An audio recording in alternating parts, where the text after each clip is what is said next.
Hi guys, learn with PMC के एक नए सेशन में आप सभी का बहुत बहुत स्वागत है। इसमें हम लोग डिस्कस करने वाले हैं क्लास 11th का जो कोऑर्डिनेट ज्योमेट्री दे रखा है उसी के बारे में डिस्कस करने वाले हैं। सबसे पहला आप लोग का स्ट्रेट लाइन दिया हुआ है, तो चलिए हम लोग स्ट्रेट लाइन के बारे में पढ़ते हैं। तो चलिए वीडियो को स्टार्ट करते हैं। और आप अगर हमारे चैनल में पहली बार विजिट किए हैं तो हमारे चैनल को सब्सक्राइब करना ना भूलें, साथ ही बेल आइकन को दबाना ना भूलें ताकि हमारे चैनल की कोई भी लेटेस्ट अपडेट आप तक फौरन पहुंचे। तो चलिए वीडियो को स्टार्ट करते हैं।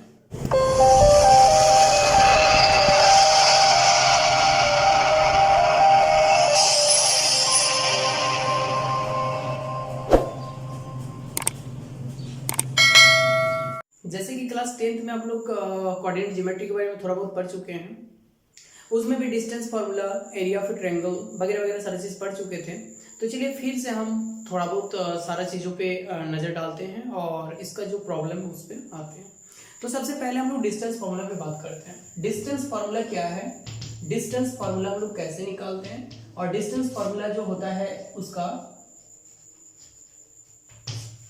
फॉर्मेशन कैसे होता है।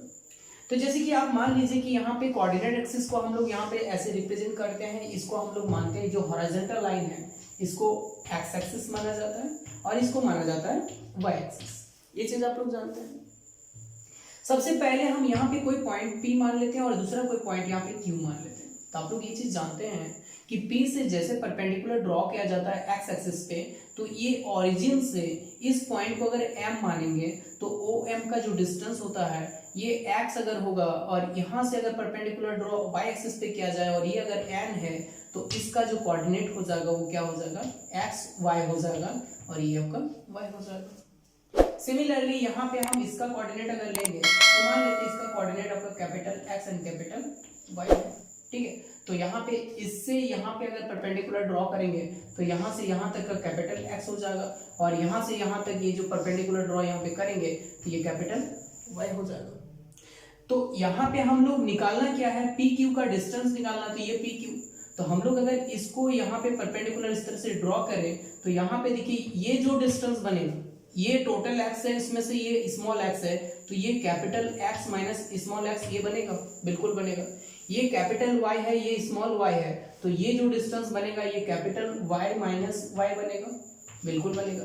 तो हम लोग यहाँ पे एक ट्रायंगल देख रहे हैं PQ, इसको अगर R नाम दे दें तो PQR जो कि क्या है आपका राइट एंगल ट्रायंगल है। और राइट एंगल ट्रायंगल से यहाँ से PQ जो निकालेंगे तो देखिए ये पाइथागोरस थ्योरम से PQ square is equal to PR square plus RQ square लिखा जा सकता है। यहाँ जैसे इसको सॉर्ट आउट करेंगे तो PQ का वैल्यू क्या है, PQ का वैल्यू हमको निकालना है। Then PQ equal to root under PR square, इसका वैल्यू क्या है कैपिटल X माइनस X का whole square plus capital Y minus Y का होल स्क्वायर। बस यही आपका डिस्टेंस फार्मूला हो जाता है कि अगर आपके पास Px small x and small y एक पॉइंट है और दूसरा point Q capital X and capital Y है तो दोनों का बीच का जो डिस्टेंस PQ बनेगा वो PQ किसके बराबर होगा, root under x minus x का whole square plus y minus y का होल स्क्वायर। इस तरह से आप क्या कर सकते हैं, डिस्टेंस फार्मूला निकाल सकते हैं। डिस्टेंस फार्मूला का यूज करके किसी भी दो पॉइंट के बीच का डिस्टेंस आप निकाल सकते हैं। अब अगर ट्रायंगल के एरिया की बात की जाए तो मान लीजिए आपके पास 3 पॉइंट दिया हुआ है P जिसका coordinate x1 y1, Q x2 y2 and R x3 y3। तो वैसे स्थिति में आपका जो एरिया ऑफ ट्रायंगल ABC हो जाएगा, area of triangle ABC is equal to half of x1 into y2 minus y3 plus x2 into y3 minus y1 plus x3 into y1 minus y2 हो जाएगा। इस फॉर्मूला का use करके आप क्या कर सकते हैं, इस ट्रायंगल का एरिया निकाल सकते हैं। यहाँ पे हम लोग देख रहे हैं x1 y1 x2 y2 and x3 y3 क्या है, 3 पॉइंट का जो कोऑर्डिनेट है ये कोऑर्डिनेट दे रखा है। तो इसका यूज करके हम लोग क्या करेंगे, एरिया निकालेंगे। अब आप लोग यहाँ पे देखिए सेक्शन फॉर्मूला। सेक्शन फॉर्मूला होता क्या है कि मान लीजिए आपके पास 2 पॉइंट A एंड B दिया हुआ है और ये AB इस दोनों पॉइंट को जोड़ने वाली कोई रेखा है। अब यहाँ पे एक कंडीशन दे रखा है कि इसको P डिवाइड करता है in the ratio of M is to M। A का कोऑर्डिनेट दे रखा है x1 y1 एंड B का कोऑर्डिनेट दे रखा है x2 y2। ये कोऑर्डिनेट दे रखा है। तो क्वेश्चन आपसे क्या डिमांड करेगा कि ये जो P पॉइंट है, इस P पॉइंट का कोऑर्डिनेट आपको निकालना है। तो P पॉइंट का जो कोऑर्डिनेट होगा वो मान लेते हैं कि इसका कोऑर्डिनेट क्या है, xy है, तो इसका कोऑर्डिनेट xy इक्वल टू कुछ इस तरह से हो जाएगा m into x2 plus n into x1 by m plus n, और m into y2 plus n into y1 by m plus n। ये क्या हो जाएगा आपका एक्स वाई टी का कोऑर्डिनेट हो जाएगा। तो इसका हम लोग अभी यूज करेंगे और इसी से यूज करके क्या करेंगे हम लोग, अब जितना प्रॉब्लम है उस प्रॉब्लम को सॉल्व करेंगे। अब देखिए आप लोग का एक कंडीशन बता रहे हैं जो मिड पॉइंट का कंडीशन आता है। मिड पॉइंट जैसे कि मान लीजिए ये ए बी लाइन है, उसको पी क्या करता है, दो बराबर इक्वल पार्ट में डिवाइड करता है।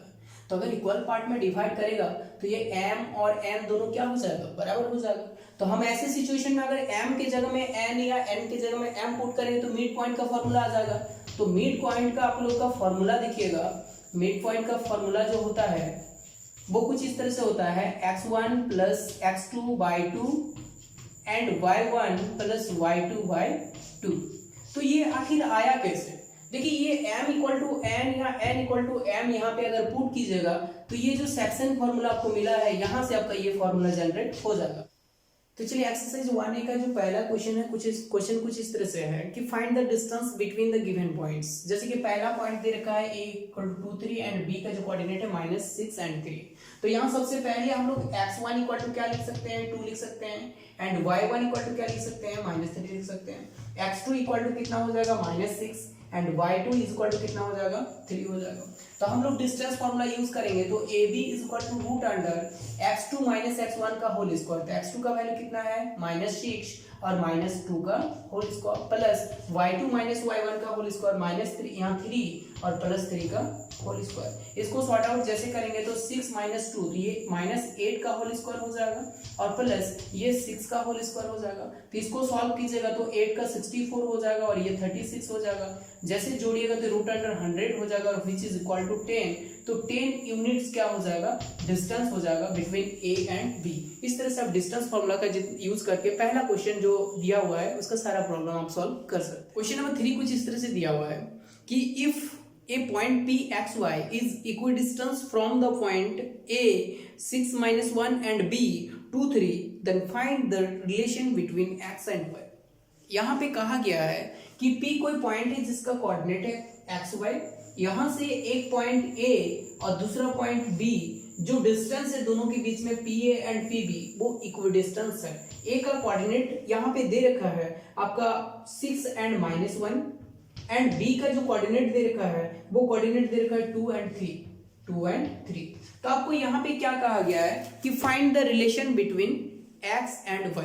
ये x और y जो देख रहे हैं इसके बीच में आपको रिलेशन ढूंढना है। तो आप लोग यहाँ पे देख रहे हैं कि pa इक्वल टू क्या दिया हुआ है, pb दिया हुआ है। तो pa इक्वल टू pb दिया हुआ है तो यहाँ पे pa square is equal to pb square लिखा जा सकता है, क्या लिखा जा सकता है। अच्छा pa स्क्वायर का वैल्यू हम लोग यहाँ पे डालेंगे डिस्टेंस फॉर्मूला से, तो यहाँ से आप लिख सकते हैं 6 माइनस x का whole square is equal to plus यहाँ पे -1 माइनस y का होल स्क्वायर, -1 माइनस y का whole square is equal to यहाँ पे आप लिख सकते हैं 2 माइनस x का होल स्क्वायर प्लस यहाँ पे 3 माइनस y का होल स्क्वायर। इसको जैसे सॉर्ट आउट कीजिएगा तो यहाँ से आपका आएगा 36 plus x square minus 12x plus y1 plus y square minus यहाँ पे ये माइनस माइनस प्लस हो जाएगा तो प्लस 2y हो जाएगा इज इक्वल टू, इसको सॉल्व कीजिएगा तो 4 प्लस एक्स स्क्वायर माइनस यहाँ से आपका 4x आ जाएगा प्लस 9 प्लस y स्क्वायर और माइनस 6y ऐसा हो जाएगा। अब दोनों साइड से यहाँ पे देख रहे हैं कि एक्स स्क्वायर कैंसिल हो जाएगा, y स्क्वायर कैंसिल हो जाएगा। अब इसको जैसे सिंप्लीफाई कीजिएगा तो कि -12x माइनस प्लस 2y यहाँ पे -4x और माइनस 6y, तो सारा xy का टर्म को इधर जैसे लाएंगे तो ये -12x और ये 4x इधर आएगा तो यहाँ पे हो जाएगा -8x, यहाँ पे आपका प्लस 2y और ये -6y इधर आएगा तो plus 8y is equal to constant term को सारा इधर कर देते हैं, यहाँ पे 4 प्लस 9 13 है और ये 36 प्लस 1 37 तो माइनस आपका 37। इसको जैसे सॉर्ट आउट करेंगे तो देखिए यहाँ से आपका 8x plus 8y is equal to 36। इसको सॉल्व कीजिएगा तो ये 4 हो जाएगा और 3 में 1 गया 2 हो जाएगा, तो यहाँ पे ये माइनस हो जाएगा, यहाँ पे ये माइनस है तो यहाँ से -8 जैसे कॉमन लेंगे तो ये x माइनस y हो जाएगा इज इक्वल टू -24। देन यहाँ से x minus y is equal to आप लिख सकते हैं 3। तो यहाँ से x minus y equal to क्या आ गया, 3 आ गया, और which is the required relation between x and y। तो चलिए आज का क्लास को यहीं पे खत्म करते हैं, मिलते हैं नेक्स्ट वीडियो में। तब तक के लिए बिंदास रहिए और बने रहिए हमारी चैनल के साथ। Bye, take care.